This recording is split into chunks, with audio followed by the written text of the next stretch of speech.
All right, guys, it is Monday night. And no, it's not Monday Night Football. It is Monday night with yours truly, Rick Ginn. I am the Rick and Flip with Rick. A lot of you guys know my son, Zach. And we do this on my channel to give you guys more access to me, Zach. And now we're going live 6 days a week. So if you say, hey, listen, I don't talk to you enough live, Rick, here I am.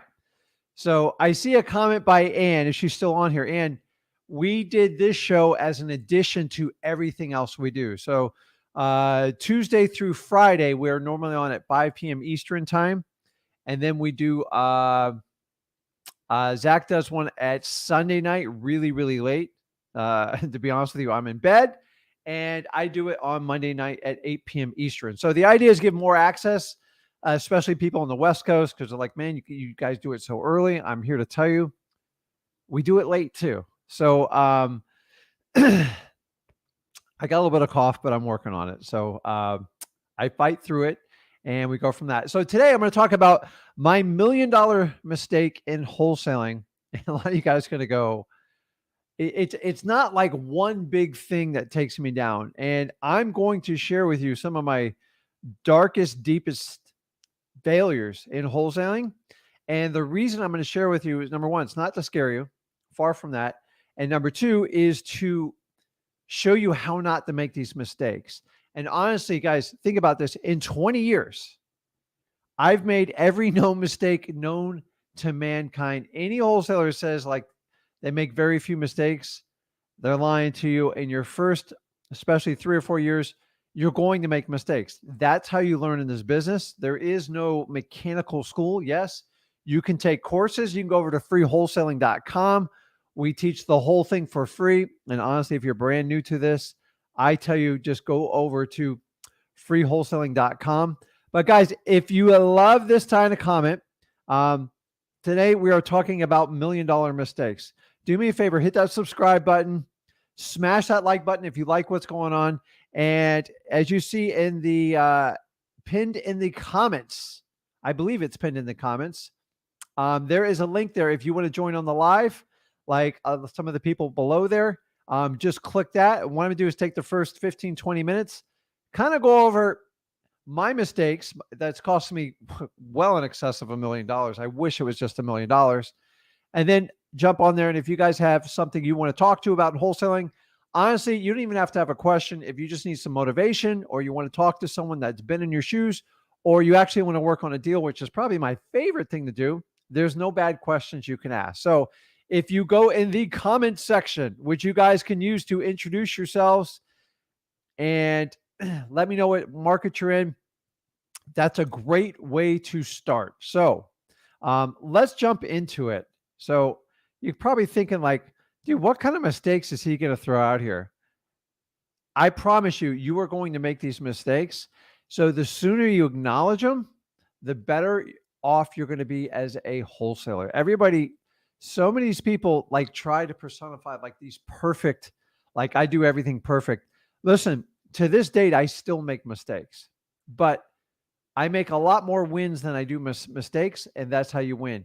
If you want to be mistake-free, get out of wholesaling because it will never, ever, ever work that way. So let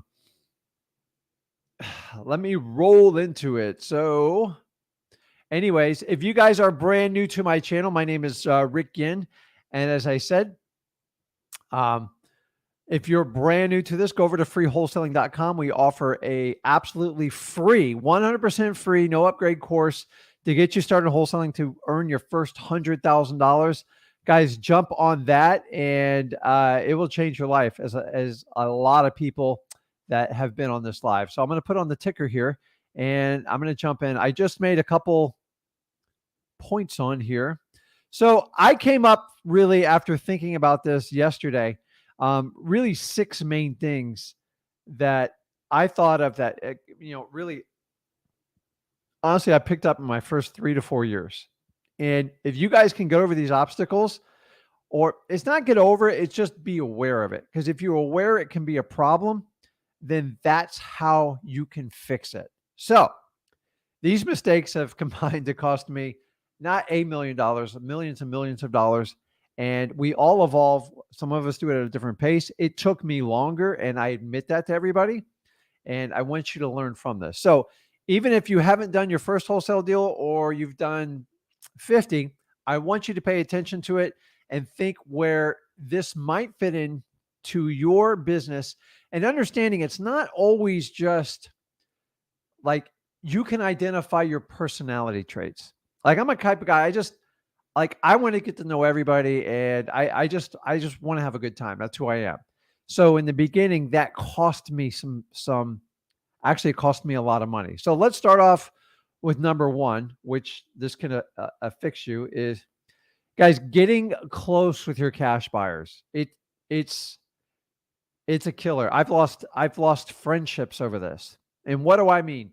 When you get really good at wholesaling and people know you source like really, really cheap, deep discounted deals, you will get a lot of attention. And when I say you get a lot of attention, if you're not used to it, you have to prepare yourself for it. So what happens is people are courting you, realtors, brokers, sophisticated cash buyers. And honestly, they were way above my pay grade when I started out. And I would sell them one, I'd make 10 grand. I'd sell them another, make 15. Well, what happens after you sell them about 10 deals? They start to beat you up. And then they start using your friendship as a leverage point. And if you mistake the difference between friendship and business, you will be taken advantage of. Guys, I am a walking billboard for this, okay? This is why currently I teach my staff. We do proof of funds. We vet every buyer. We're very nice to them. We want a relationship with them, but I don't want anybody on my team to become friends with the cash buyer, because that friendship can cloud business decisions, and businesses cannot be factuated on friendships. And I had a lot of that going on. And not only did I lose the heartbreak of losing a friend, because they weren't really your friend when it boiled down, they're just trying to get like really deep discounted deals from you, is you lost a friend, you lost a cash buyer, and it blows up in your face. So if you keep it honest in business, and maybe somewhere down the road you guys can connect with them, but I'm here to tell you, don't ever, under any circumstance, become very close with your cash buyers. It doesn't mean you be nasty or mean or anything like that, but keep it a business relationship, because the minute you start taking it outside of business, you will be leveraged. There's people that have deeper skills than you do. And if you know that in the beginning, the way to protect yourself is not put yourself in that situation. I probably in the first 2 years gave away $500,000 because I was too nice to cash buyers. And you get to that point, I go, wow, he's easy. I know he has the money. It won't be a problem. When you could probably got $10,000 or $15,000 more for each of your deals. Don't pay the friendship discount. It's very expensive. And honestly, they're not really your friends in the end, because when you fire them, they're going to go about on their way. I'm telling you guys, for this reason, do not become best buddies with your cash buyers. One of my most brutal mistakes in my first 36 months starting out. So you guys know what the next one is. I don't even have to put it up there. I know I can put it up there. So let's see here. I started probates 10 years after I started wholesaling. I'm embarrassed to even say that, because I stared at probates for 2 years trying to figure out how to do them. So around year 7, I made money by accident with them. And then my accountant said, hey, Rick, you need to do more deals like that. I go, well, that's a probate. I don't know how to go out and get probates actively. So I deep dove into it. I took a year and I figured it out. It took me about like another year to dial it in. And honestly, if I did probates from day one, it probably put an extra 3 to 5 million minimum in my business, my portfolio. And I don't know what I was thinking. Honestly, I was scared to death of them. That's just the truth. So when you're scared of something, you don't know how to do it.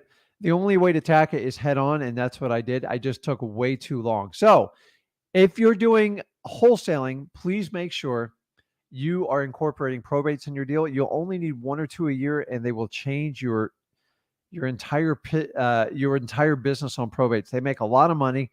They don't take a lot of time. They really don't take a lot of money. They just take a lot of patience. Okay. Most wholesalers want to rush to the money. If you're patient, you're going to be in the game long term. Do probates because they're a long play, but man, they make a lot of money in the long run. I've never gone a year without doing probates, and probably one of my biggest mistakes on it. Okay. I'm actually moving these down in what I think are the priority, but you guys can prioritize these however you want. Just keep in mind, I've been doing this 20 years. I promise every one of you are going to deal with each one of these issues I'm showing you. It's how you decide to handle it is going to make a difference. Okay. Next one, partnership with acquaintances. So this isn't just in the wholesaling game. Okay. This goes with any businesses. I've done this with another business that I failed at miserably. It's everybody's got a great idea, but the reality of executing the idea is a whole nother level. And when it comes to wholesaling, is you better make sure if you buddy up with someone, they're bringing as much business and skill to the table as you are. Because partnerships, when you get them up and going and you form a legal entity and a checking account, when one decides not to carry their weight, it's an absolute nightmare. And I learned this the hard way. I actually wound up dissolving 2 businesses, not one. I made this mistake twice. And what I thought were good friends, I never did this with family. Obviously, me and Zach do business together, but I'm established, deep into the business. I know what I'm doing. And Zach brings plenty to the table for me. But I got sidetracked so many times. So many times you guys think putting a partnership together is going to make you more efficient. And sometimes it does. But I'm just telling you, a guy 20 years have watched all wholesaling businesses, including 2 that I had to unwind. At one point, I had somebody and it started out wonderful. And then 2 years into it, it was like a ghost town. And then they were getting a check every month out of the business. And I said, let's either put up or shut up. I'm going to just dissolve the company. And I wound up losing a bunch of money because they took a lot of money, 6 figures plus out of the business. And just understand, when you get into business with someone, it is like a marriage. It is not easy to end. And they're very difficult to unwind. And the last thing you want to do is wind up in court. So make sure they're bringing so much to the table that you're excited to go to business with them. If it's the other way around, if you guys can't master it equally, it's a problem. So an example is, if you have 2 like visionary people and neither one can execute a plan, that business is going to fail no matter what you do. So just be very careful who you go into business with. It is not easy. There's a lot of people out there right now. They tell you about all this business they do. What they don't tell you is that they got 4 or 5 partners. And the reality is, when they're said and done, they're not making any more than I am. To be honest with you, they got 10 times a headache. And I don't have it. I've tried it every which way. I'm just telling you, be very careful about who you go into business with. It always sounds like a great idea in the beginning, but I'm here to tell you, if somebody doesn't carry their weight, they are going to be pilfering from your business until you decide to shut it down. And you don't want to be in those shoes. Okay. I know every one of you guys do this because the internet makes you do it, especially Facebook. Obsessing about my competition. I couldn't get out of my head for the longest time, like what my competition was doing, what kind of letters were they writing, what kind of signs were they putting out, what were they telling customers, what phone numbers were they using. And honestly, at the end of the day, it just doesn't matter. I wasted probably 3 or 4 years doing this exercise. You're wasting your time if you're worrying about your competition. You have to raise your level to such a high standards that you don't even worry about your competition. Answer your phones, go to appointments early, do everything that you would normally do and how you want to be treated. But I'm going to be honest with you. When your competition brags on the internet, you have no idea if there's any truth to it. Most of it is BS and lies, and it's all their egos talking. I'm telling you, if you spend any amount of time on this, you're taking away from your business. You need to do what your business needs to do, regardless of what your competition is doing, and just move on. So I spent way too much time on this. I no longer look at my competition. I don't care because I know that most of them have no idea what they're doing. Okay. I can't tell you how many competitors I had come in my town, and they would spend, $30, $40, $50,000 in marketing, and they bragged about all these deals, and then they always left town in 6 months. And I was always worried about them, and I realized they were never making any money. So guys, don't worry about your competition. It's literally a waste of time. And worse off, if you go on any type of forum, Facebook, and you get in these debates on these investor forums. Remember, you have no idea who's behind that keyboard. You have no idea their experience level. You haven't verified anything. Honestly, just stop arguing on Facebook. It doesn't work. You are basically arguing with a moron. I'm sorry. Anybody who has the time to go on social media and argue has a lot of free time on their hands, and you should heed the warning. So stop looking at your competition. I promise. Okay. Now we're getting that. So what do you think the top two are going to be? Because they are true. They're going to be painful, but they're going to be really, really true. So let's just get it over with. Assuming all paid gurus were elite wholesalers. I subscribe to this theory. I did. I tell you, if I told you how much I've paid in gurus, you guys wouldn't even believe me. And I'm going to tell you, 70% of them were bad. And my fault. I paid for it. I bought into the hype. I bought into the message. And honestly, guys, this is a while back, and I still pay top-notch coaches for the right stuff, for business stuff. But like coming to wholesaling, honestly, I find that most people selling wholesaling are they're going to sell you till the day is end. Why do you think you have to get on a phone call and an interview with them? Wholesaling is so basic. But so many of you out there thinking if you pay a wholesale coach that you're getting an elite wholesaler. And the reality is you're probably not. The reality is coaching is being taught as a business, especially in wholesaling. It's not just wholesaling, it's the insurance business everywhere. Listen, I love Tony Robbins to death. I love Dean Grazioso to death, but I love YouTube to death. But there is a time where it goes overboard. If you just search right now in wholesaling, you'll have about 30 or 40 coaches pop up. How do you vet 30 or 40 coaches to find out if they're any good? I have no idea. The problem is you assume if they have a $10,000 price tag, they must be very good. I'm here to tell you it's the opposite. Okay. And anytime you hear the word evergreen or like life status, lifetime status, it's an impossible expectation for any coach to live up to. Why? Guys, go look at all these coaching businesses. You can't even research. Do you know how many times these businesses are sold over and over again? You know why? Because they're based on the amount of profit they get from you. Okay. The only thing that matters in a coaching program is the success of the students. And the reality of the business is 90 to 95% fail. You know why? Because it's just such an easy sell. And so many of you guys think you don't have to do a lot of work for it. And it's opposite. It's a heck of a lot of work, and it's going to be work from day one. But so many guys goes, well, he's charging $3,000. She's charging $5,000. He charged $10,000. It's got to be an amazing program. Guys, it's not. And that's the problem. There are some exceptions, but like when it comes to wholesaling, I give you 20 years of my experience. There's nothing a wholesaling coach can share with you more than I do. I just don't understand. Wholesaling is a basic fundamental operation of real estate investing. It is the core principle of learning how to make money in real estate investing. And honestly, it's all out on the internet for free. The only difference is me and Zach organize it for free, give it to you in freewholesaling.com. And here's the cool part. I can sit here and tell you the truth, and I don't have to filter it. You know why? Because my answers don't lie behind a coaching program. I just give it to you. And then return, go, hey, why do you do this? I do this because I'm creating a legacy, guys. I do great at wholesaling. I love it. It's actually very predictable. It's easy. It's got good days. It's got bad days, but I love doing it. And I do it with my son. And what better way to do it? So if it resonates with you, go there. I'm just trying to save you guys from coaches with very little experience with high price ticket items.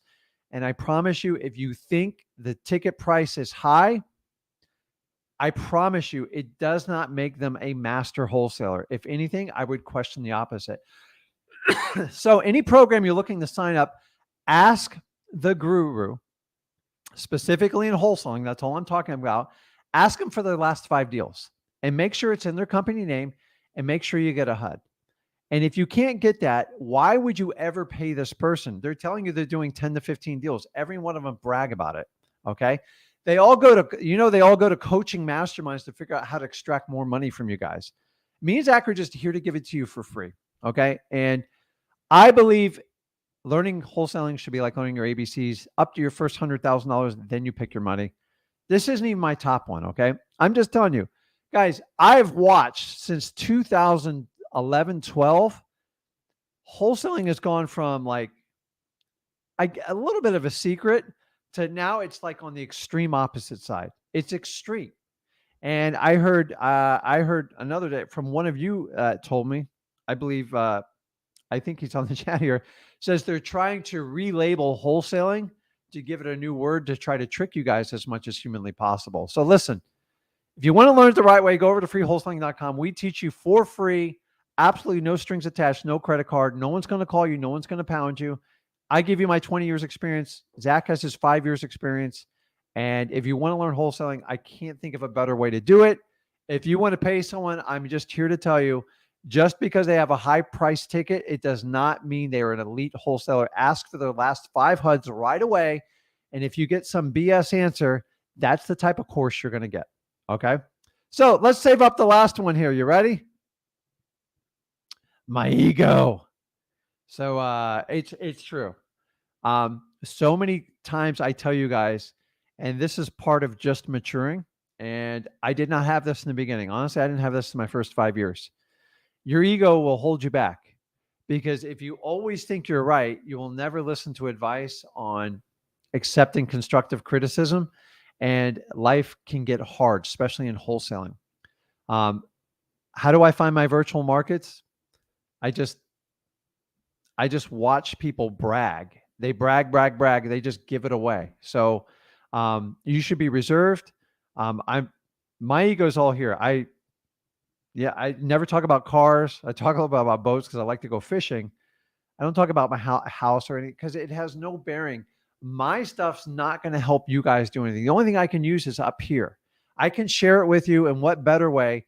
Me and Zach go live more with anyone for free with no barriers attached, meaning I don't have your credit card.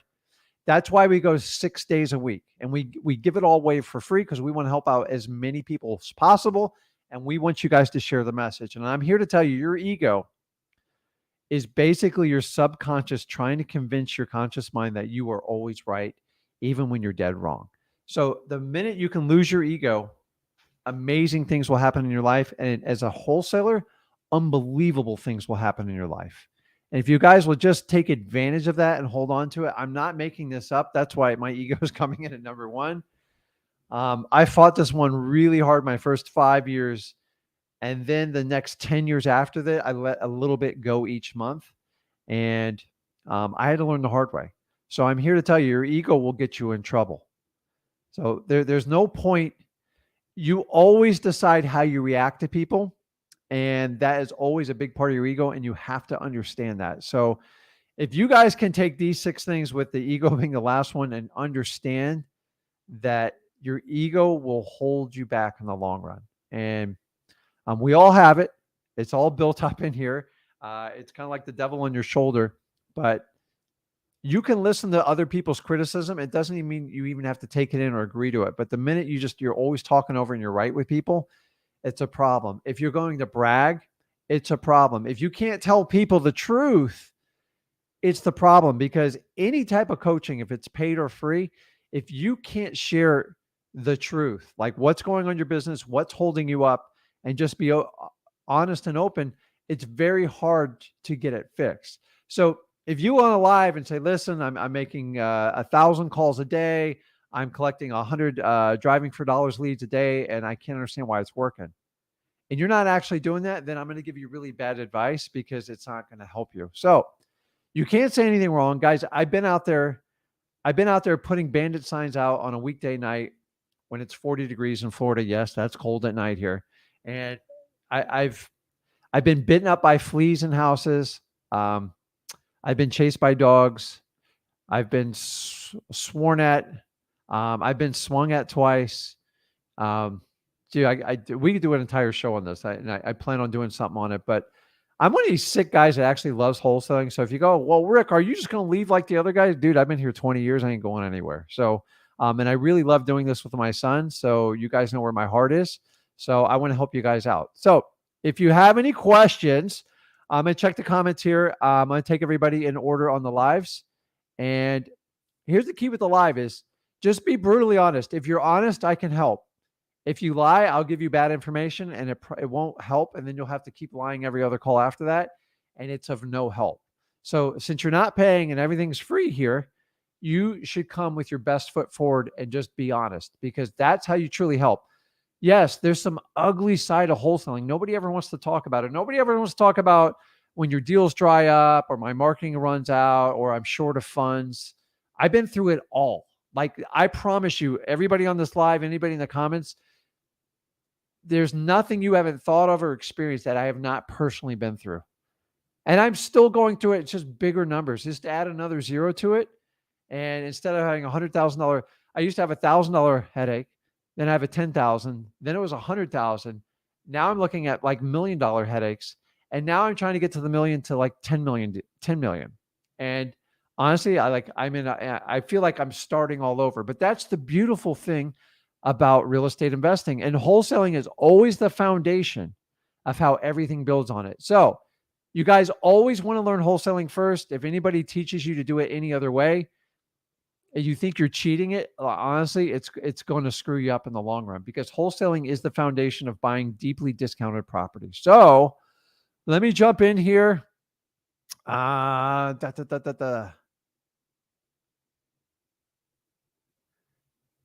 Brandon says, hey, Rick, I have a buyer that doesn't have the right amount of money to purchase a property. They're willing to get a loan. Is this applicable, Rick? On an assignment of contract that's not going to be applicable, you would have to do a double close, and 9 times out of the 10, depending what time of loan they're getting, is that bank giving the loan doesn't want to buy it like one day after you closed on it because of seasoning issues. So the first thing I would do is find out how much they're short on the deal. And by the way, let me give you an example. Say you were selling a property for $100,000. Say you bought it for $75,000. Just an example. Okay. Say they only have $95,000 and you can't find any other buyer. I've done this exact scenario. Okay. So they come to the closing table with 95. Okay. Assume there's $3,000 of closing costs. So the purchase price is 103. So let me do some math here. I'm not that smart of a kid here. So you're at 103. They're bringing 95, right? So that leaves $8,000 they're short. You can't find another buyer, and you can't make the deal work out. One of the ways you can do it is, depending on the type of loan they're getting, this is not going to work for a VA loan, and it's not going to work for a first-time home buyer loan. But outside of that, I don't even know how to name all these loans anymore because I don't even deal with them anymore. You can give basically a small loan for it. Okay. So here's an idea of it. This is why it's so cool. Say they give you the 95,000. Okay. That covers the 75 that goes to your seller. Okay. You collect 20. That's your assignment fee, right? Then you can write an $8,000 mortgage. Okay. $5,000 plus the closing cost. You're in a first position, and you can tell them it's payable in 12 months. Why not? What's the worst case scenario? If he doesn't pay it, you foreclose on it, and you could foreclose on the house. You're guaranteed payment on it. So if it's a small difference, we do this all the time, and they're willing to put up. The reason you don't want them to go get a loan, because then you won't be in first position. You can't do a double closing. And honestly, if the market gets bad, back in 2008, I got wiped out almost $1 million in second mortgages because I got carried away with this strategy. And I did it wrong, and it blew up in my face. But in this position, you can easily, Brandon, find out how much, if their money can cover the cost that needs to go to the seller, meaning the cost of your contract, and put money in your pocket, write them a mortgage for the balance. Your title company will do everything. It doesn't cost you a dime. You can record it, and they have to pay you. That's what you call passive income on the side. But straight up low, you can't typically get a loan on it. You could do a hard money loan. and that's about it. So you can find some short-term financing sources for that. So, um, Olivia, I've never heard of a reversible trust. Reverse mortgage, maybe? Winston says, is there a set amount of offers we should be making in a day or just as many offers as possible? I'm going to go with the latter. Guys, you have to make offers because at the end of the day, that's the only way you're going to get them accepted. So I don't want you making offers of like people. I get properties all the time I put on the market and people just send me offers, never call me, never do anything. Honestly, I never give them the time of day because they're usually crappy offers, but all they're trying to do is make like first connection. So,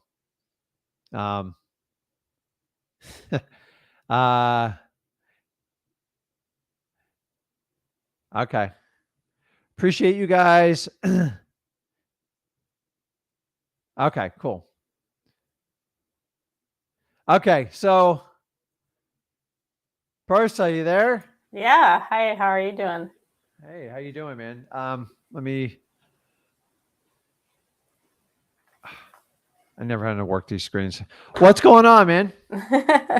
Yeah, It's Monday, man. It takes me a while to get used to this. I'm so fired up talking about like Thursday and Friday, but honestly, I never know what day of the week it is anyway. So it's I just know it's very hot out. It's terribly hot. So what's going on? Me and we've talked what 3 or 4 times probably total. Yeah. I'm my probate journey. So I do. Okay, well, fill me in. So the thing I like about Persa is you always have a really good attitude when you come on. Like I could like listen, we deal with challenges in wholesaling. If everyone's sitting there to tell you it's all perfect, it's everything. I just gave you 6 of like my biggest nightmares in my first half of wholesaling. And honestly, they some of those almost completely broke me out of the business. So take my advice. And you know what? It doesn't mean you've even made the mistakes, but sometimes you have the personality. Like I'm a very social person and it blew up with me on cash buyers to the point where I finally hired someone to go, you deal with you deal with the buyers. And we made so much more money. And I was giving away hundreds of thousands of dollars. And I'm just telling you guys, these mistakes you can fix now before they become like a major problem. So yeah, what can I help you out with? definitely. Thanks for sharing those. I wrote them all down. You like the ego one, right? Yeah, I think It's really hard to admit when like your ego gets in the way of stuff. And if you don't think it does, think about any time you deal with your family or your parents, because that's where our egos are strongest. It's like, and like you learn when people get older in life, you really got to lose your ego to understand people. Like it's truly. So I'm going through this with like family now. Like my father's up there and like we always didn't see eye to eye on it. But now I just put my ego aside. I'm like, and he just tells me all the stuff, what he was thinking when I was a kid. I'm like, and if I just sit there and attacked him like I did in my 20s and 30s, I would have never got those answers. So go ahead, Percy. I'll talk all night. Yeah. I have a question, a probate question. I have a lead that is very interesting, and I'm not sure if I can help him. And I did some research, and the things I've suggested so far, I don't know if they have any way to help him. So the state I'm dealing with is Texas. Okay. His wife is on title with the person who is deceased. And how that happened is that this person was a friend of theirs and they helped them purchase the property. And in exchange for helping them purchase the property with money that they paid back to them, that person stayed on title, like joint title, not like first position mortgage or anything. Really? And yeah. And so this person passed away. And so wait, before you get into it, did they pay this person back? Yes. Before they passed away? Yes, but that person never got removed from title. Like, is it like a friend or a family? It was like a friend, like a neighbor. Okay.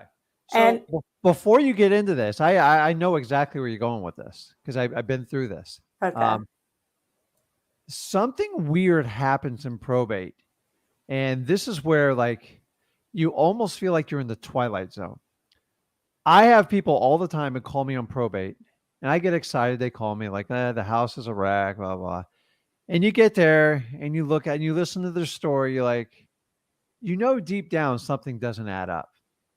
And then it's usually like the sister or the brother that comes over, and then they tell you the other side of the story, and you're like, you can't even look at the person in their eye anymore. Like, I mean, bad stuff, guys. I've dealt with people where like, yeah, he killed mom. He didn't feed her, and she died. And she died right there in that table. It was actually disgusting. I found her. I'm just like, and now I got to go back and deal with the guy because he's the PR, and like every fiber of my bone just wants to strangle him and just go, why am I doing business with people like this? But this is where you just kind of go, okay, I'm a bystander here. The house has to be sold anyways. I cannot play judge and jury with this family. This goes on. If you have your own family, you know exactly what I'm talking about. I'm here to tell you guys, probate, the day somebody dies, I'm going to say this lightly, but it's so true. It will bring out the worst in people. Yeah. So when people are left on title or something, all of a sudden, there's not a person to defend that made that original decision. And then the story flips. And then you're getting this like, are you kidding me? When mom was alive, she would never, like, she just borrowed the money from you. She did it your way. And now she's not there. You're the person on title. So I'm assuming you're probably going with this. Now that someone died, the story is I'm on title. I deserve 50% or more, right? Or probably 100%. Yeah, they believe it's their house because they paid it off. They're the ones that are left, but the heirs don't care about it. And it wasn't the heirs who filed for the probate. It was somebody else who ended up not being entitled to be able to open the probate. Who's the personal representative for the estate? Actually ended up, the person who applied had no jurisdiction in the end, but because I mailed the letter to the house, they were like, oh, wow, like somebody opened probate.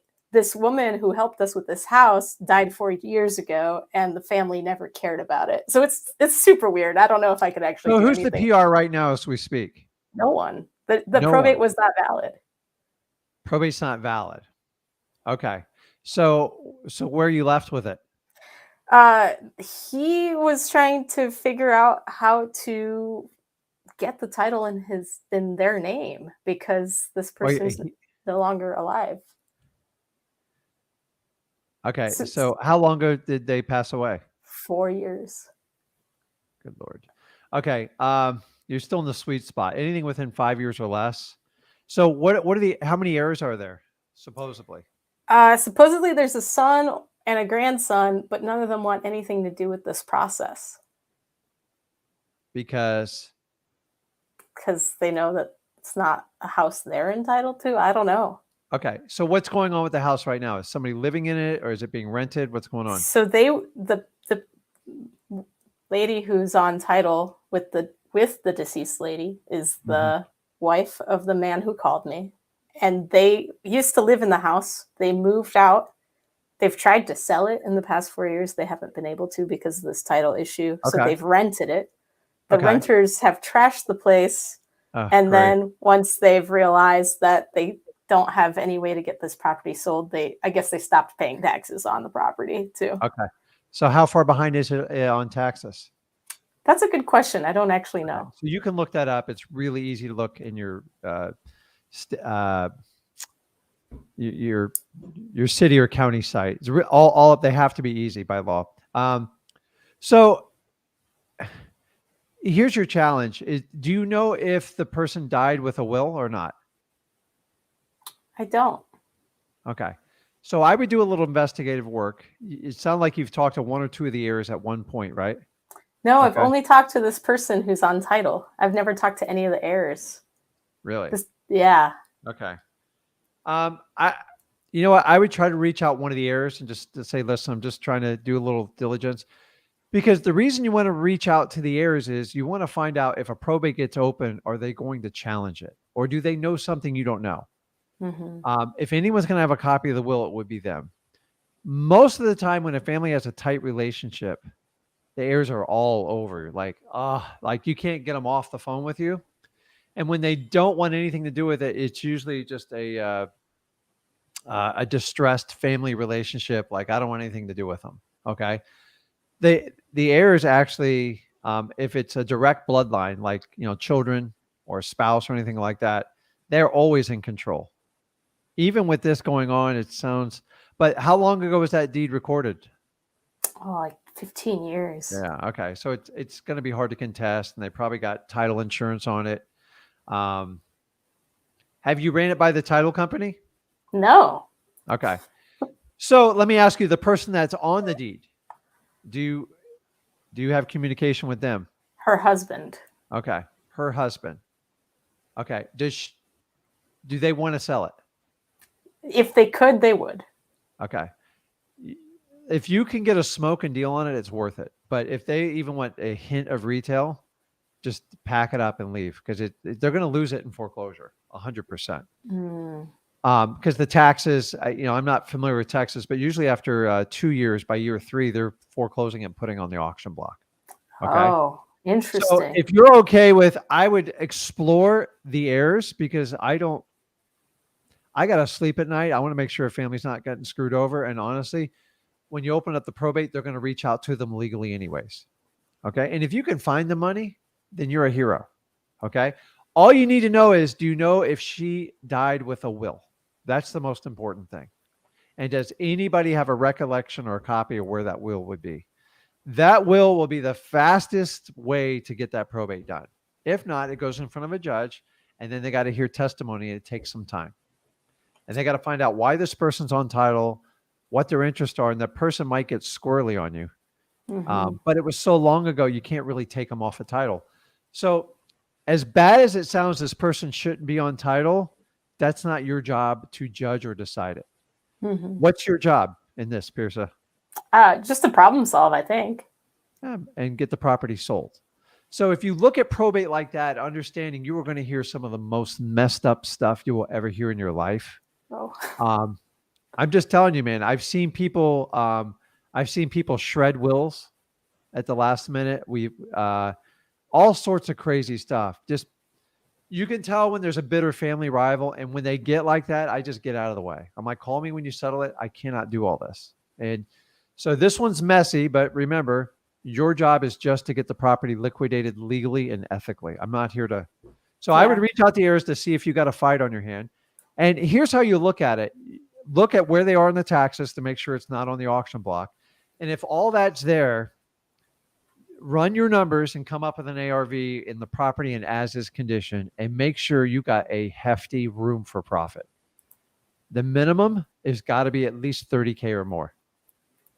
Do you understand me? It's not worth it any less. Okay. And you should be pushing towards 50, because you're going to have to solve a massive problem here. This one's going to take time. And the reality is, you have the ability to. So the challenge is going to be find out who is going to open up the probate. Obviously, you can't. You have to get someone to initiate it. Now, it might be the woman that's on the deed right now. She just got to be cooperative in signing documents. And then what your job would be is, if they leave enough room for price, and find that out first, because don't do it the other way. If they leave between 30 and 50 in there for you, go to work. And then what you do is, then you talk to a title company, bring everything you got, a signed contract, everything. And then you say, listen, to open up probate, what's this going to cost me, and how long do you think you'll take? And I guarantee they're going to ask you, are there any heirs, and are they going to object to anything? And is there a will?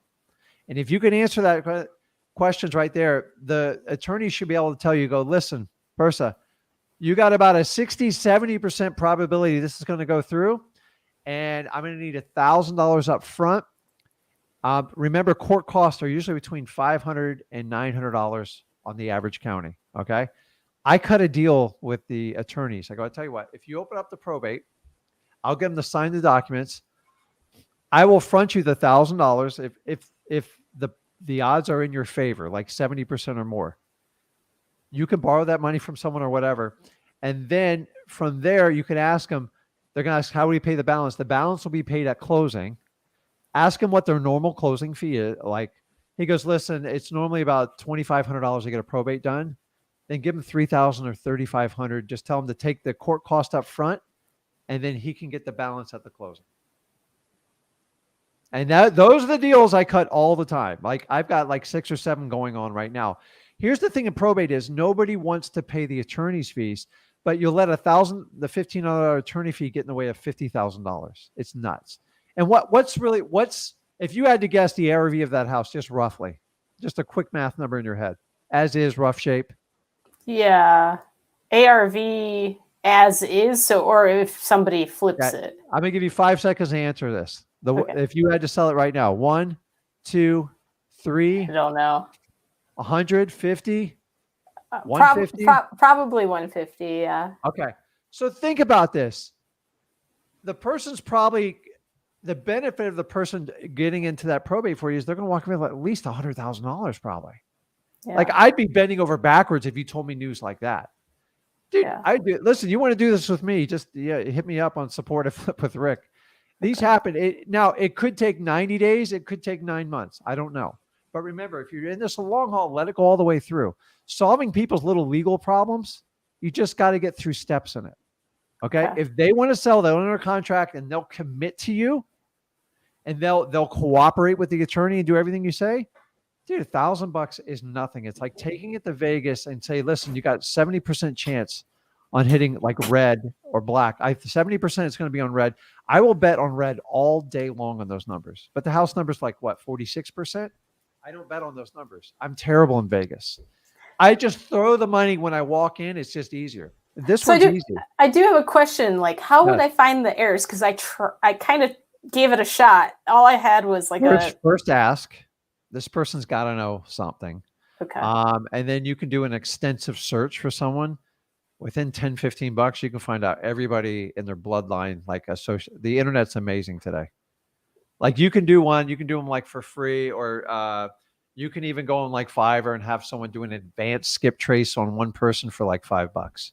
Okay. And that'll give you all the siblings, uncles, nieces, nephews, that type of stuff, and just try to figure it out. And listen, you're better off spurring up the nest now before you hire a lawyer, because that's like, and if they keep saying, listen, we want nothing to do with it, there's no will, no, then okay.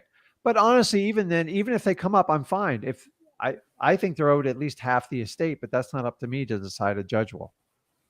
But 15 years entering into that deed, that's a long time. I don't think a lot's going to be changed.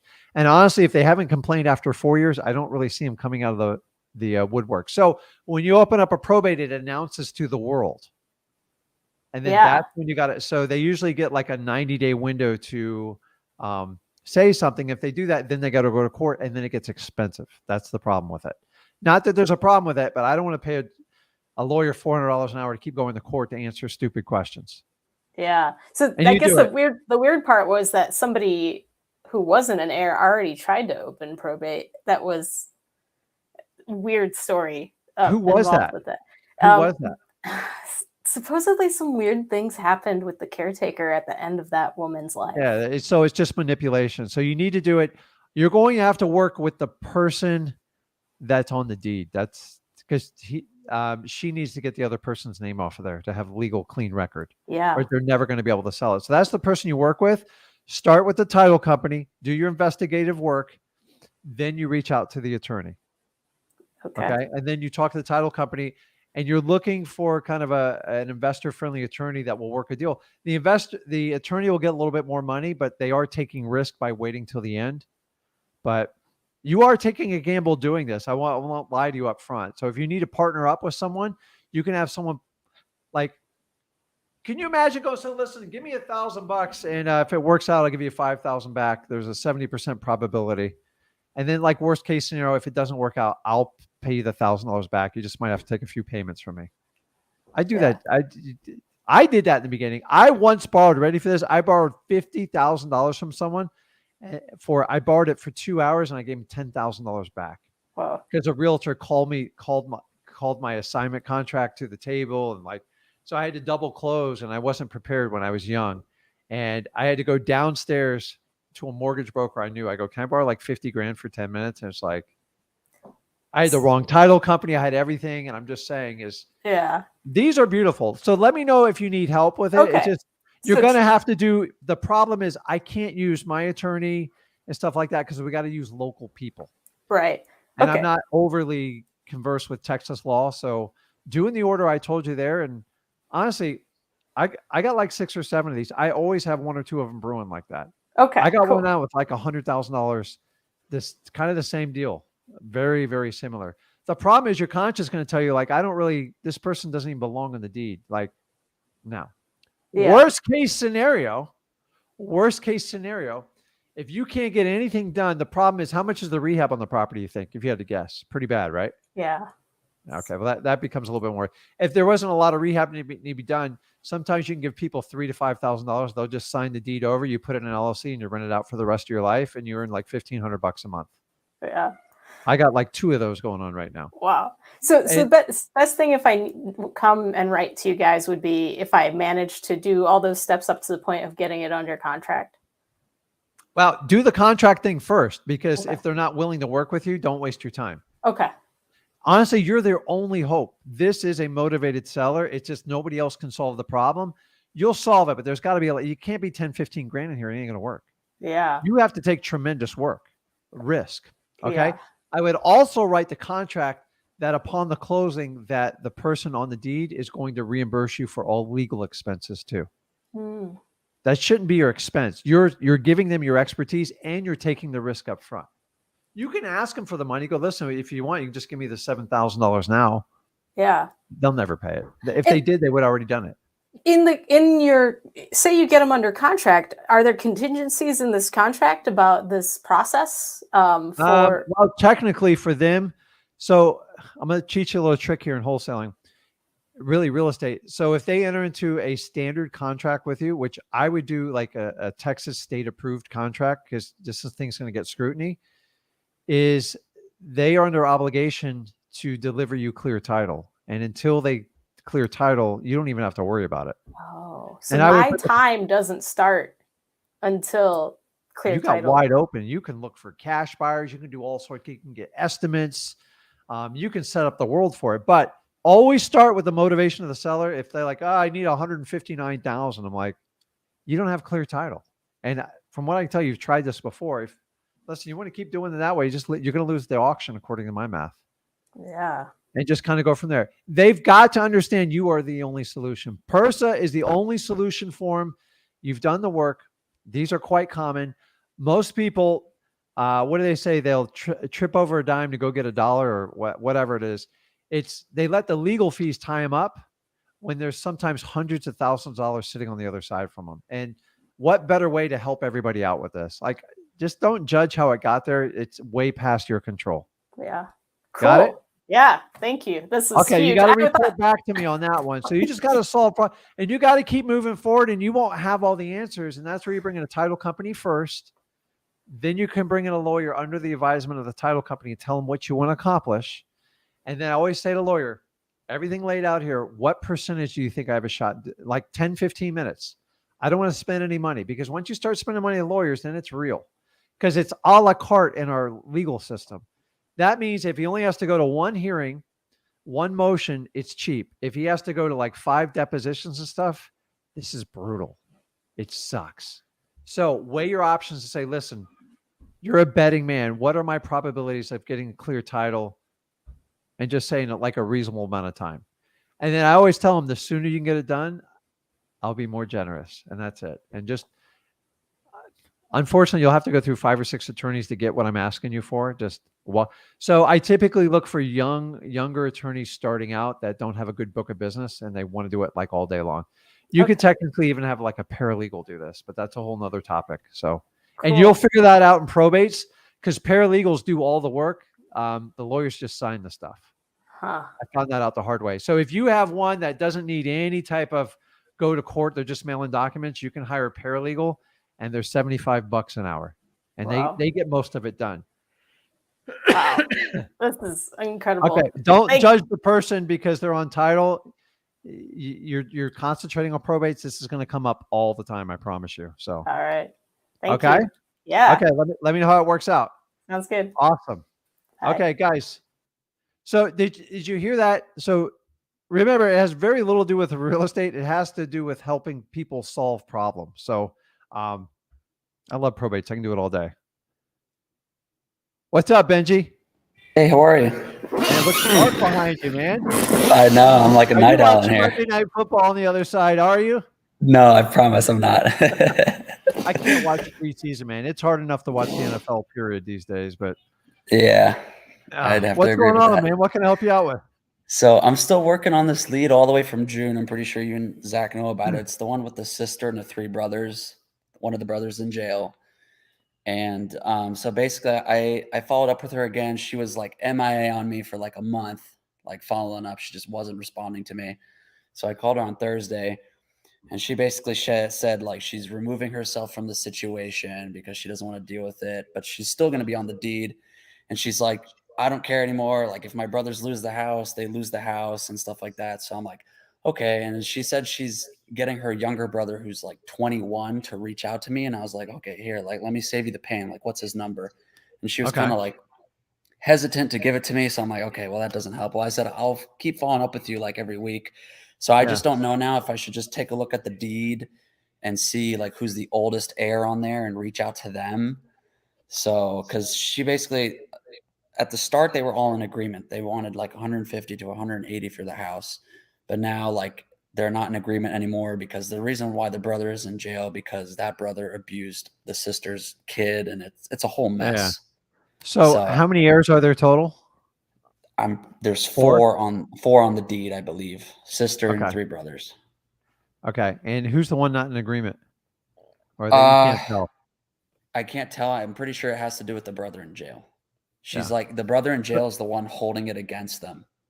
Okay. And like doesn't want the process, I guess. I'm not sure. So are they all four on the deed, or is it a probate? Just I don't remember exactly. So the mom died in the house, and I don't know if it's in. I don't even think they opened probate, to be honest. It is in pre-foreclosure though. I looked on the records, and it has a Liz Pendens already on it, and that was issued in March. Yeah. Well, that's a tough one because do they have to open a probate on it?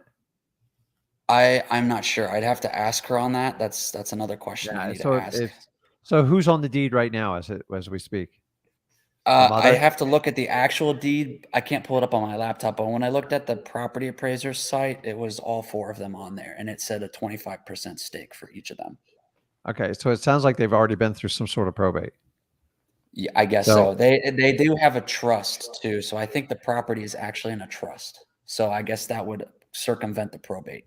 Correct. Yeah. So are the sisters bothered that the house is in foreclosure? I think they're all bothered that the house is in foreclosure, but there's some feud, I think, with the brother that's in jail, and they just this happens. Like you can't make the guy sign. Yeah. And now if it's in a probate situation, you actually have a lever you can pull. I had someone do this at the closing. 27 heirs. 4 of them didn't agree. This took 2.5 years. And then when that one got there, they demanded like $10,000 cash. We're like, we can't do it. And I knew she was going to be difficult. So I brought in an attorney. The attorney goes, listen, you've already agreed. You signed the contract. If you don't do this, we're going to file a motion in front of the judge. Says you're basically holding the probate hostage, and there'll be a special hearing. And if you lose the hearing, you'll lose your rights for that, and then whatever the legal fees are is going to come out of your side and not the other siblings. And she eventually caved 2 days later. Now, in probate, you can do that. When they agree and somebody holds hostage at the end, they just got to file a motion. On this one, unfortunately, with it being in foreclosure, I just can't imagine, but it's hard. You're good. Yeah. So let me ask you, who's the little brother then? I don't know. Is he part of it or? Yeah, he's the 21-year-old is on title. So I would try to find, unfortunately, now you get to switch to being a social worker, which is my least favorite job in wholesaling.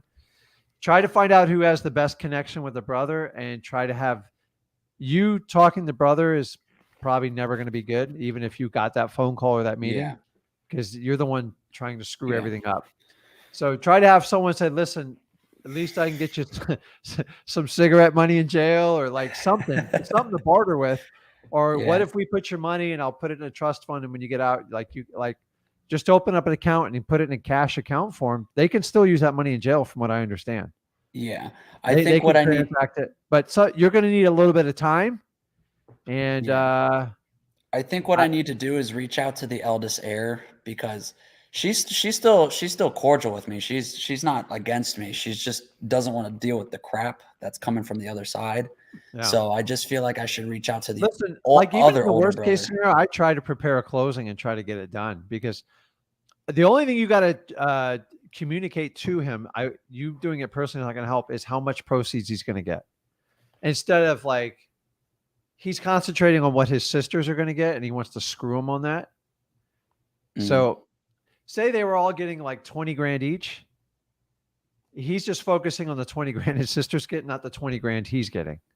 Right. You could even do a thing where like everybody throws him extra grand if he goes in and signs. It's cheaper in doing that than doing a lawyer or some other bullshit. So sorry, but no, it's okay.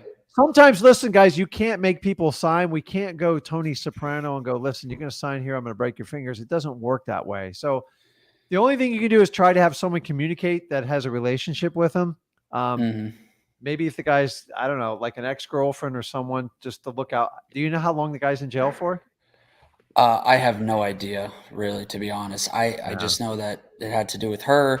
But I think what I need to do is just reach out to the eldest brother that's not in jail and see if I can communicate with him and like get something together. Just work on it. It's all you can do. And sometimes you just got to go find other deals and hope this one shakes out. But if they don't, dude, all my arrest records, 60 to 70% of them go to crap because of this exact thing. They drag you all the way to the closing table. And it's like, it's just torture. And it's like, but this one's especially hard because we're talking about families, and there's nothing you can do as a wholesaler to fix family issues. And if you try to do it, guys, trust me on this one, it will blow up in your face. Don't do it. So give it a little bit of time, try to utilize those connections and just go find other deals, and don't lose sleep over it, because some of this stuff is out of your control. It's just the truth. And sometimes people will pleasantly surprise you. That's why you never, ever want to depend on one single deal ever, because of crap like this. So, but hang in there, man. It's just, you're on the right path. You just go find like the next one. And I think time and circumstance will change them. But the question is, will you have enough time with the foreclosure on it?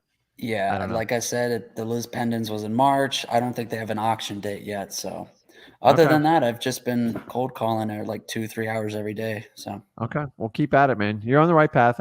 Dude, so many people will talk about like the ugly part of wholesaling, dude.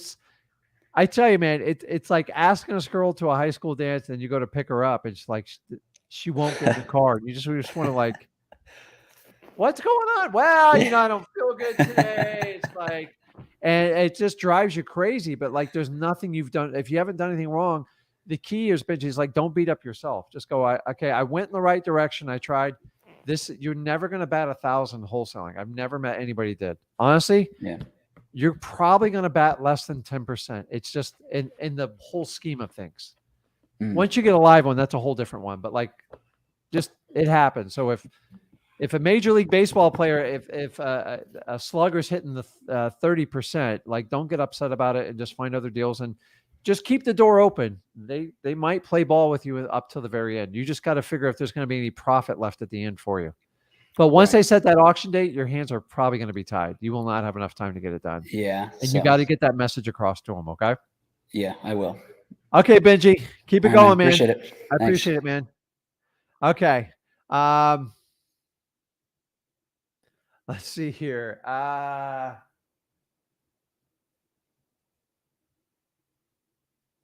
Copley, you there? Hey, what's up, man? Hey, man. What's going on? Who am I speaking with? Rahil. I'm sorry? Rahil. Okay. Yeah. So real quick, not to disappoint, but I am actually watching Monday Night Football on my second. No, it's okay. Who's winning? I believe it's the Falcons, but let me check after this. I really haven't been paying attention. This game is awful. Who's your NFL team? Sadly, the Chicago Bears. Oh, actually, the Falcons are winning 10-0. Yeah. The game's the awful. Jets are the only team I don't root for in the NFL. Yeah, there's the Lions, the Packers, the Vikings. Of all that, honestly, I don't think any team can have any worse luck than the New York Jets over the last 4 years. And I'm talking from a Miami Dolphins fan here, so it's like it's true. I mean, they are just like, the worst thing in the world is to be drafted as a quarterback to the New York Jets. They eat quarterbacks for a living, but so does So does Miami. And now you're stuck with Tua. I think I think they're going to eat Tua alive if he doesn't do something this year. Hey, at least you guys got Tyreek, but yeah, Zach Wilson, Mike, it's been awful for the Jets. Well, he's got all the weapons in the world, so we'll see what happens. So. Fair enough. So okay, what can I help you out with? I got two situations. Okay. I've got a lady who wants to sell, or she's considering selling it, but her ex-husband is on the title, and I don't think he's willing to file a quitclaim deed. So she said she needs to wait a few years or something, and she's considering renting it out as well. And obviously, that's not the optimal situation for me. So are they divorced? Yes, ex-husband. Okay. She's going to have his consent to sell, so there's no way around that one. Okay, geez, that's tough. And then okay, so I've got another one. Check with your title company, but honestly, when they do the divorce, that's usually when they're going to do a quick claim deed or anything like that. But he's probably on the mortgage too. So honestly, unless you talk to him and he's willing to do it, there's not much you can do. What's going to change in 2 years though? Yeah, I don't know. That's what I was wondering. I didn't specifically ask, but I was like, I don't know. Maybe she's just like, I want to sell, but it's like. Yeah, I'm pretty sure she's not like 100% set on the idea of selling it, and she's thinking about she's what we call a follow-up, and just kind of put her in the follow-up. And I'm here to tell you guys, one of my least favorite leads to deal with are divorced people. It's hard, difficult. Man, because dude, you get kids involved and like the personal home. It gets really.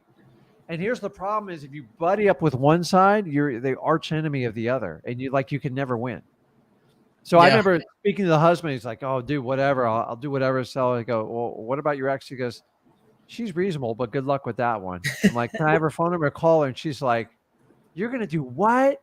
And she thinks it's worth $1 million. And my friend's a realtor. It's just like dude in 20 years, I think I've only done 3. Yeah, there's so much trouble. I'm just telling you, it's like I've never. I'm sorry, guys. I've never met an amicable divorce yet. I'm sorry. I know they exist out there, but when it comes to real estate and they're fresh, man, I will take a foreclosure. I'll take a probate. I'll take anything over that. It's just, one always goes, I'll do whatever I can do to get rid of it. And we all get sucked in as wholesalers. And then you call that other side. You're like, who do you think you are? I would never use you. If my husband has a relationship with you, you're done. I'm like, oh my God. And even Zach used to, he goes, man, I don't even want to deal with divorces. Like, I told you. Someone used to say you need to do the divorce list. I'm like, I'm not a big fan of that one. It's maybe after like 4 years you could possibly do it, but if their name's on the deed, there's nothing you can do without the other party's consent. Yeah, I've seen that, especially with the divorce list. There's always going to be some type of issue that your time is just better off spent almost anywhere else. It's painful. Honestly, you're almost easier on MLS. Like that's how bad it is. At that point, you might as well. At least I get someone to agree on MLS. But if I can't get them to agree and the price is unreasonable, why waste your time? Yeah, exactly. There's no point. Okay, what else you got? I've got a guy who wants to sell 10 different manufactured homes. And of course, I was caught up in the heat of the moment when he told me he wants to sell 10 of them. I didn't ask him if the land underneath is owned. I'm going to do that tomorrow. Yeah. But I have really no idea how to value these things because there's almost no information online. It looks like he owns half or maybe all of this one trailer park. He owns another manufactured home right next to it, and then another separate one that he hasn't finished like building inside of yet. So I don't really know how to go about this. Okay, what state is this? This is Florida. Okay. So you're going to do one of two things here. You're going to talk to him about his entire portfolio, because if you want, I buy those. If you want to partner up on it. Happily. If he just wants to sell off a section of it, he has to own the land. That's non-negotiable. Okay. So here's another technique. When a landlord calls me and says, I got 10 houses to sell. Guys, you got to take this note. Instead of trying to tackle everything at once, you don't have the experience to do it. Just ask for the weakest and most tired, poor house of them all. And then just attack one. One's much easier. And honestly, it's much easier to cut a deal on one than it is 10. Because they start convoluting the price on all of them, and you can't decide if he's going to give you a good deal or not. So it's much easier to attack one. If it doesn't work out, you just wipe your hands and move on. Okay. Yeah. As far as trying to price it, mobile homes are challenging, So most likely, I assume he's putting renters in there. Find out Yeah. what the going rent is, and then you can do a calculation. Look at the taxes on it. He probably has little to no insurance on him, so it's a really easy math equation. So if they rented for like $800 a month, and the taxes are $400 a year on the property, you figure a little maintenance, a little vacancy. It's not hard to figure out the number on these things. You're never going to get a retail number. Like you can get some big mobile home parks where like everybody owns their own, and then you can get legitimate comps on it. But on ones like this where a guy owns a majority of the park, you're not going to get a right comp. So you got to do it on cash flow. So just let me give you a little example on cash flow. Cash flow is simply a calculation of what people will get returned if they make an investment. So if I bought a mobile home and it was paying me $1,000 a month, I could technically pay $100,000 for that, and that would give me a 10% return on it, roughly. Just doing basic math off your head, and that's all you figure. So if they're renting for $500, and you wanted a 10% return, you couldn't pay more than $50,000 for it. People expect a little bit higher return on mobile homes, just so you know. But I will tell you, me and Zach did an entire show on this. These are the new affordable housing. So I own multiple mobile homes, and I rent them out for $1,200 a month. When I bought them 3 years ago, they were renting for $300 a month. Jesus. Okay. Wow. I bought them for $10,000. So I'm like, oh wow. my God. So sometimes you can see the price squeeze. And honestly, like the fix up on them is very, very minimal. Like they're so small. Yeah, an AC unit. We put in a new water treatment thing, and I think we redid the flooring and painted it, and it was like $5-6 grand. And I got all my money back in 1 year on it. So just giving you ideas about it, like talk to him about the whole thing, so you find out what percentage of the park he owns. And then if you want to try to gauge his numbers, just like, do you have any vacant that maybe I can take a look at and see if the numbers work? And just see how much he wants for it. Just, what do you need to get rid of this? And sometimes they'll spit out, I need 280,000. You're like, okay, well, have a nice day. Like I don't negotiate with people like that on mobile homes. Yeah, he gave me a number for 8 of them, 8 out of 10 on the same like road in that like kind of park. What kind of number? He's asking 75 each, and I didn't check the cash flow yet, so I'm not sure if that's like a good price or a terrible price. Well, in Florida, I mean, here's the funny thing, guys. For the last probably 15, 16, 17 years, I could buy any mobile home I want for like $5,000 or less, and I passed them all up. So I'm a dumbass.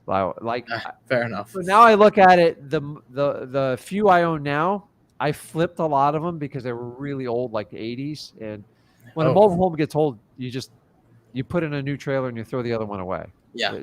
The land goes up in value. The ones I bought for between 5 and 10, one's worth 150 and the other one's worth like 120. Probably my best return on cash ever in real estate if you do cash on cash. So I'm not going to tell you to discount it right away. 75 is a little high. Hopefully they're newer trailers. If they are, and he's running them for $1,200-$1,500, it could be a great deal. But just find out, go through it and figure it out.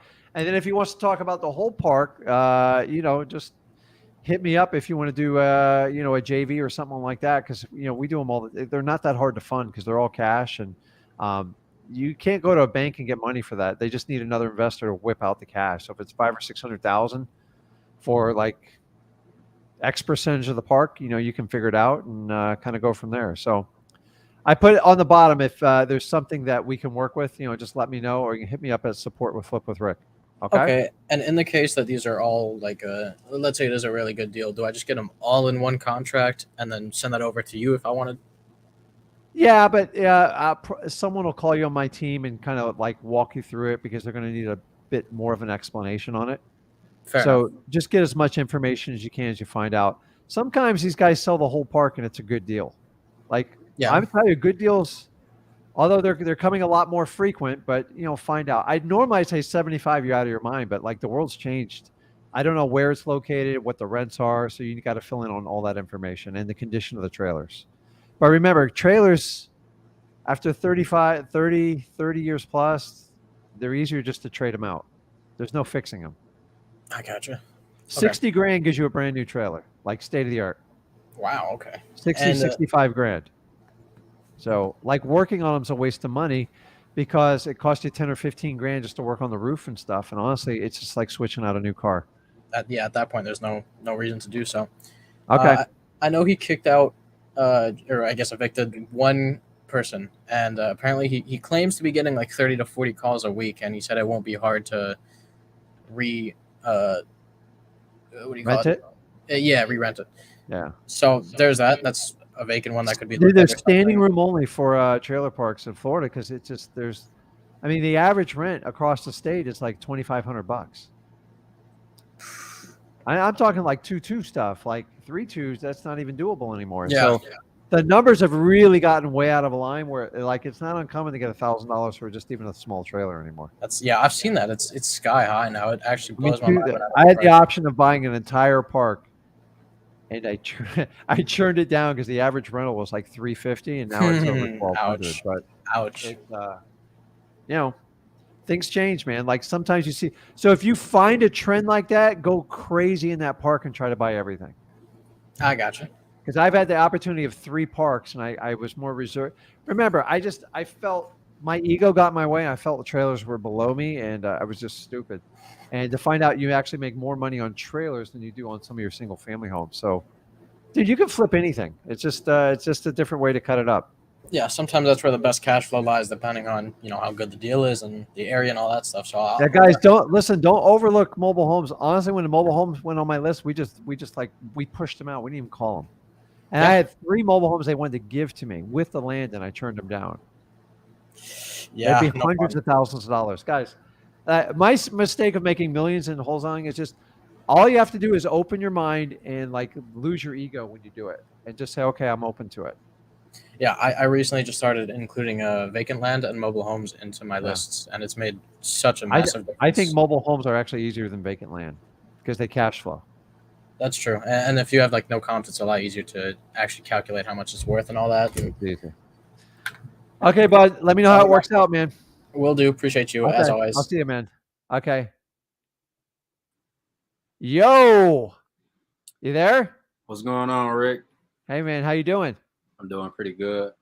How's your Monday night treating you? It's going pretty good so far. Yeah. Okay. Tell me what I can help you out with. Okay, so my first question was I had went reverse driving for dollars about 2 weeks ago through my neighborhood. Okay. And I got 2 calls back, and one of them, they both, I got one call back, and he turned out to be a cash buyer. At least he said he was, and but he told me he's a landlord. Come to find out, he's actually my mom's landlord. He owns over 100 houses. Wow. And so I actually put him in my cash buyers list, and I did. And so I've been contacting him, and I asked him about a title company. Mm-hmm. So he called me, he gave me a call, and he just wanted to know a little bit about me. And long story short, he told me that he wanted to be my mentor, free of charge. He just wanted to spread his knowledge to a young person. And then I know you said that you shouldn't be close friends with cash buyers, so I was wondering. Well, I mean that's a little different. All I can tell you is just vet people out.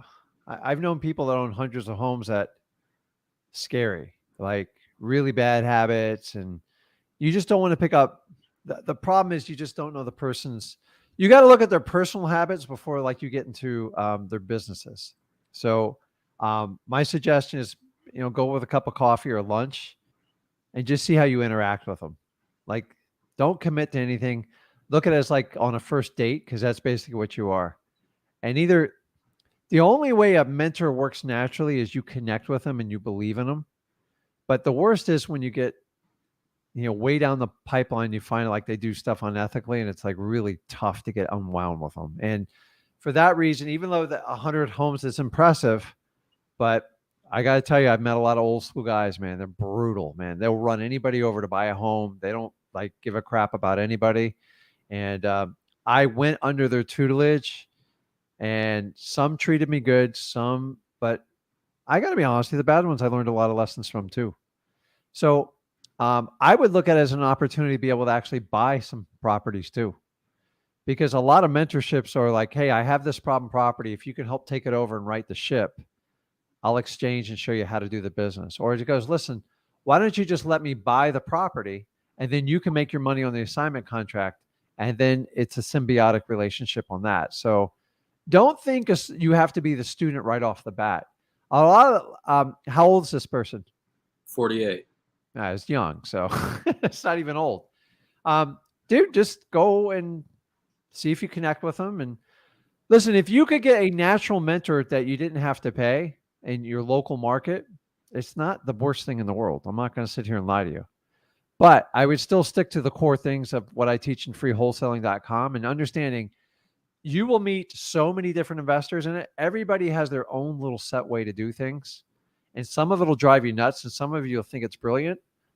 Just take the good and understand he's going to have some bad habits that are going to irritate you. Just understand you have a good guidance system so you know what's kind of right and wrong for wholesaling. Because that's the only problem. People in local markets, sometimes they won't listen to anybody else. And they're like, oh, that Rick and Zach, they're full of crap. This is how you do it. I'm like, dude, I've worked in like every market. I've always tried to do everything the right way. So I don't think you have anything to lose. Just the only thing is if you have to reach in your back pocket and start pulling out money to do a mentorship, run. I'm sorry, run.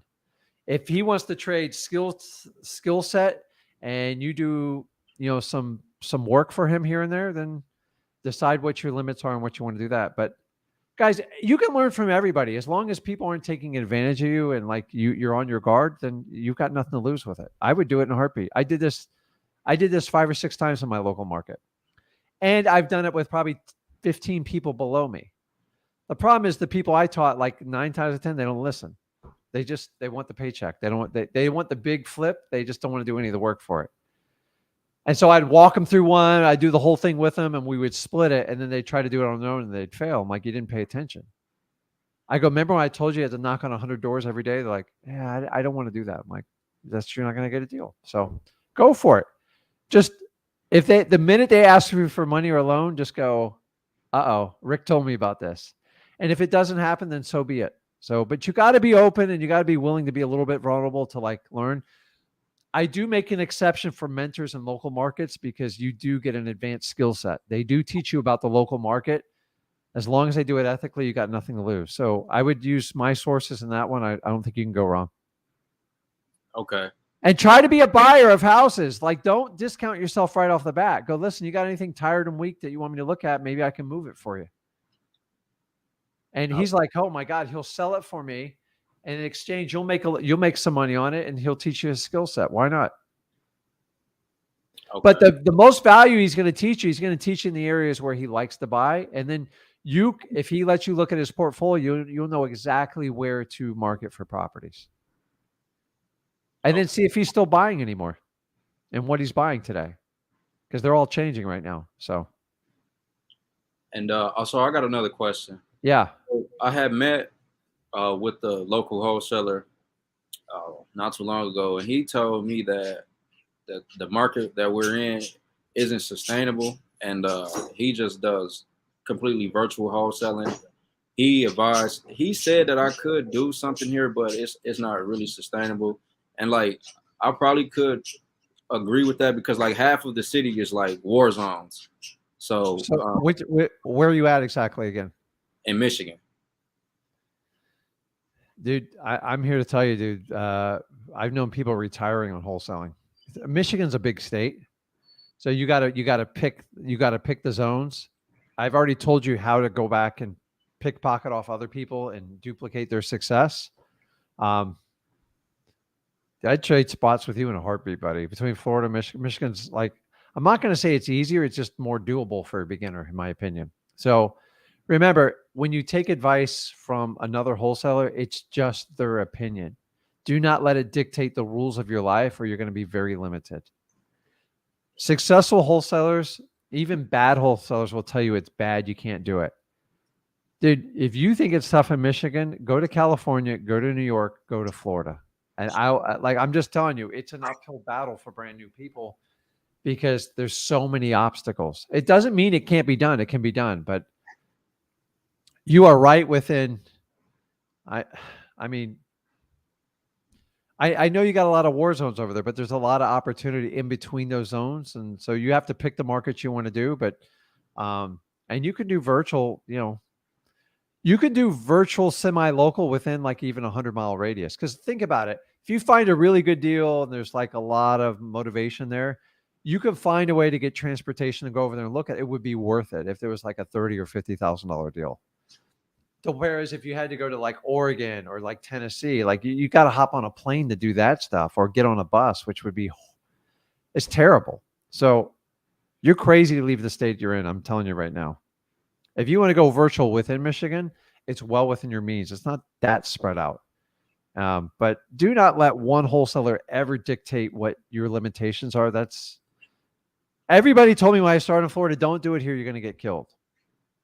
Why? Well, because I struggle with it. Well, who taught you it? Like, I wouldn't listen to them. If you're hell bent on wholesaling and you believe in it, I think you're probably in one of the best states. Period. And I'm not spinning you, dude. I'm not taking a dime from you. So I would take it because honestly, you put Michigan up against Georgia, North Carolina, South Carolina, Tennessee. You name it. I would take that one every time. Virginia. I would still run the Michigan of all those states I just said. And by the way, I've fished in all those states and I still do. Okay. So I just do not take one person's opinion, man. Like it's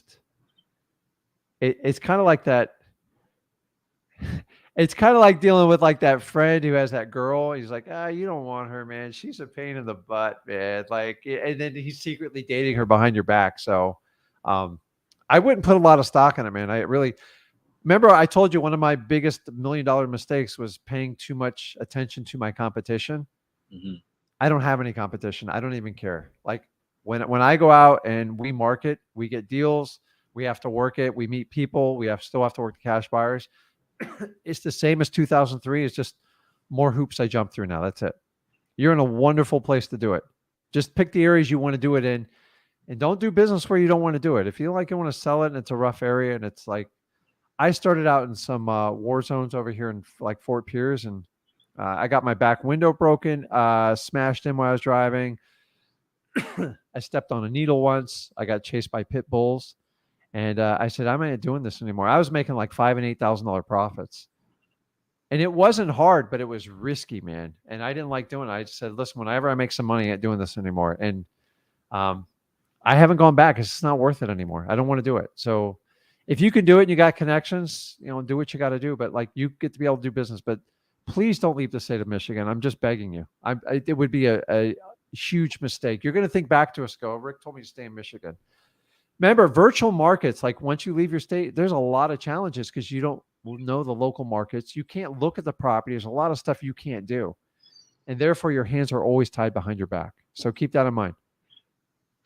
Okay. Yeah. I never considered leaving Michigan. I got a few areas that I'm considering. I got a few people in a few other cities that I know that live there and that know the city well. I told them that if they write down some addresses and send them to me, I'll give them $500 to $1,000 for each property I flip. And so I got them doing that for me right now as we speak. Yeah, just careful what you promise them legally. That's all I'm going to say on that one. But just take care of the people that take care of you. And just remember, you're giving them a marketing bonus. It's not contingent on the closing of that property. So you're not considered operating without a license on real estate because people like to do crap like that. So, but yeah, you're fine. Bird dogs is, bartenders were probably one of my best bird dogs I ever had.